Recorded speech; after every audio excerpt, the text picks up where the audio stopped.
మధ్య గుంటూరుకు వచ్చినట్టున్నాడు ఆయన, ఎక్కడో రోడ్ షో చేసినట్టున్నారు, వీడియో చూశాను. ఆయన సెక్యూరిటీ 10 మంది తప్ప ఎవరు లేరు. అది ఆయన కర్మ. తను ఎప్పుడన్నా ప్రజల గురించి పట్టించుకుంటే ప్రజలు 4 వచ్చేవాళ్ళు.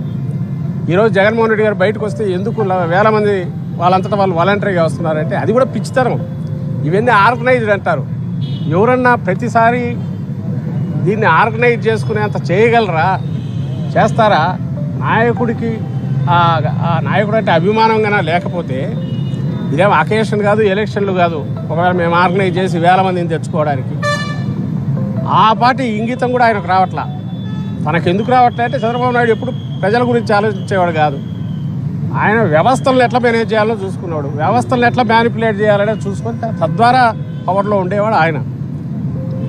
జగన్మోహన్ రెడ్డి గారేమో ప్రజల్లో ఉండి ప్రజల కోసం నిలబడి తద్వారా అధికారంలోకి రావాలనుకున్నాడు ఈయన.